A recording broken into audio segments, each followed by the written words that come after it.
This copyrighted telecast may not be reproduced, retransmitted, or used in any form without the authorized written consent of NASCAR Broadcast. NASCAR would like to thank all of our loyal fans for your continued support, and we hope you enjoyed today's broadcast.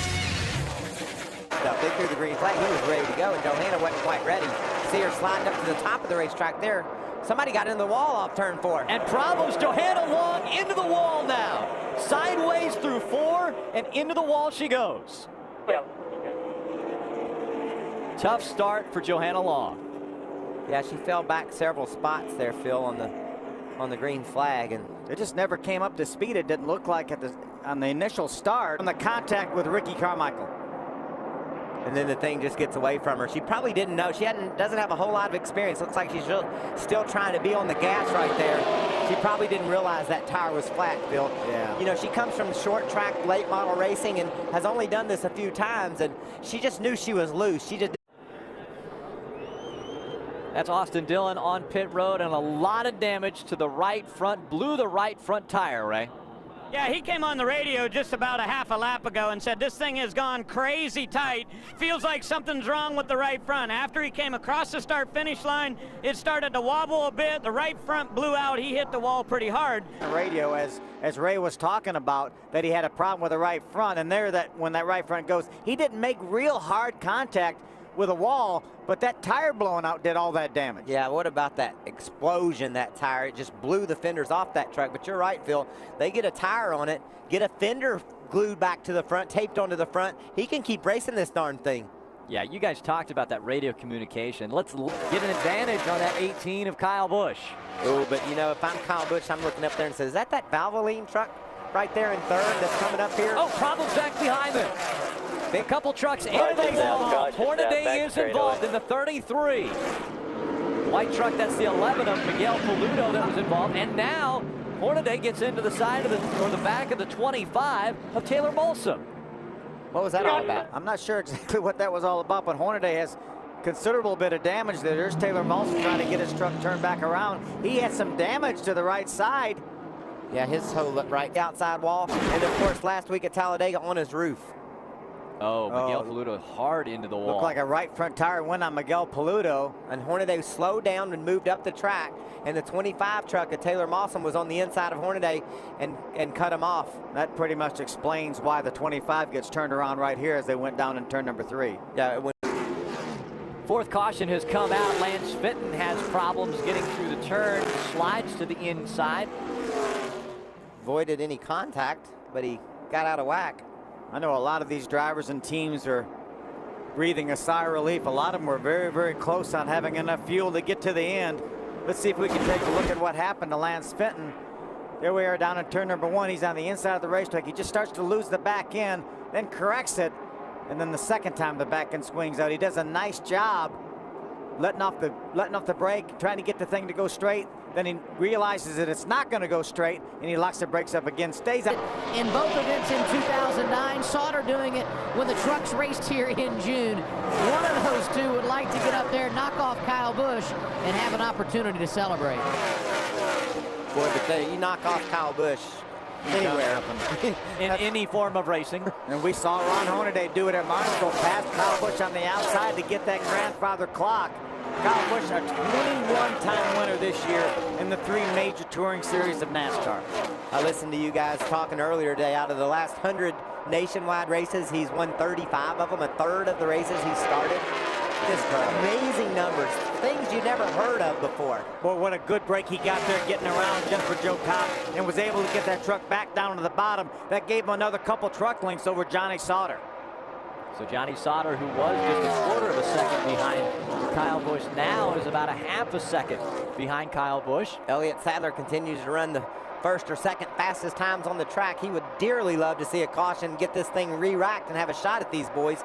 See Jason White, he got an Aaron's Lucky Dog earlier. He's parlayed that into 11th place run so far. There's the difference between our first 3 trucks. Like you said, Phil, Kyle getting around Jennifer Jo on the straightaway and the other 2 boys having to pass her in the turn really hurt their momentum. Working their way through 3 and 4. When they come across the stripe this time, it'll be just 5 laps of racing to go. We talk about the Owners' Point Championship. This will obviously give Kyle Busch a little more gap on that 30 truck of Tabo 9, but But man, Todd Bodine right now, as they run on the racetrack, is 230 points ahead of that 51 truck right there at the Phoenix Construction Toyota of Eric Almirola. Looks pretty good for a second championship for Todd Bodine driver-wise. Mike Skinner running in the 8th spot. You know, it's got to be frustrating for Eric, though. Coming in here over the last 5 races, he had outpointed Todd Bodine. And if you think about it, he's 15 points behind coming in. That's only 8 or 9 points a race. We're talking a position or 2 is what that championship difference is. Isn't that amazing? Hey, Eric Almirola has finished in the top 10 the last 10 races and lost ground to Todd Bodine. Over the last 5, if it wasn't for the wreck at Talladega, he would have lost ground too. But that wreck put him just ahead of Todd over the last 5 races. But you're right, just an amazing season by this 30 team. Almirola just 0.4 of a second in front of Mike Skinner. There's the difference between 1 and 2. 3 laps of racing remain. Kyle Busch looking to defend his race win from a year ago at this track. Now Kyle catches a bit of a bad break, having to drive up off the bottom of the track to exit turn 2, where Johnny got to do it just like he wanted. And look how much he gained on it. He gained at least 2-3 truck lengths that time through that corner. It's got to be so frustrating for Sauter, though, to be so close and just see the victory, taste it, feel it, but just can't get there. Matt Crafton was strong. He was able to pull up to the tailgate of his teammate, but now has dropped back about 8 truck lengths from Johnny Sauter, holding on to that 3rd spot. 2 laps of racing remain. Kyle Busch just under 3 miles left here at Texas Motor Speedway.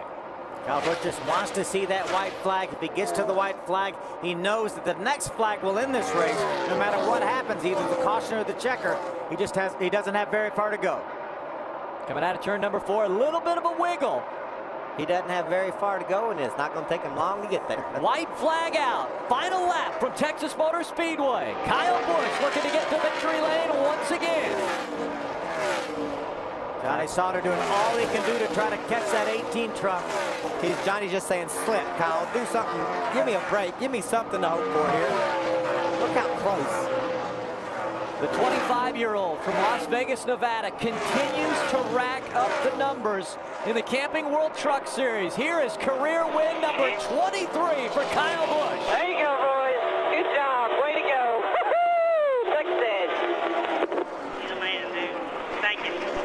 You the man, dude. I don't think anybody could argue with that. I don't think anybody in this arena would argue with that. Guys, that's a heck of a job. Great team effort. Good practice yesterday. Good race tonight, guys. Hey, how many races has that guy won? Rick Wren. I mean, everywhere he goes, he wins. Yeah, Rick Wren, whether he's a crew chief, team manager. General manager now for Kyle Busch Motorsports. He's a winner. A couple of championships with Ron Hornaday over at KHI. And a winning crew chief, standing by with Ray. And this would be win number 17 for Eric Phillips. This copyrighted telecast may not be reproduced, retransmitted, or used in any form without the authorized written consent of NASCAR Broadcasting. NASCAR would like to thank all of our loyal fans for your continued support, and we hope you enjoyed today's broadcast. This has been a special presentation of ABC Sports, spanning the globe to bring you the biggest events in the wide world of sports.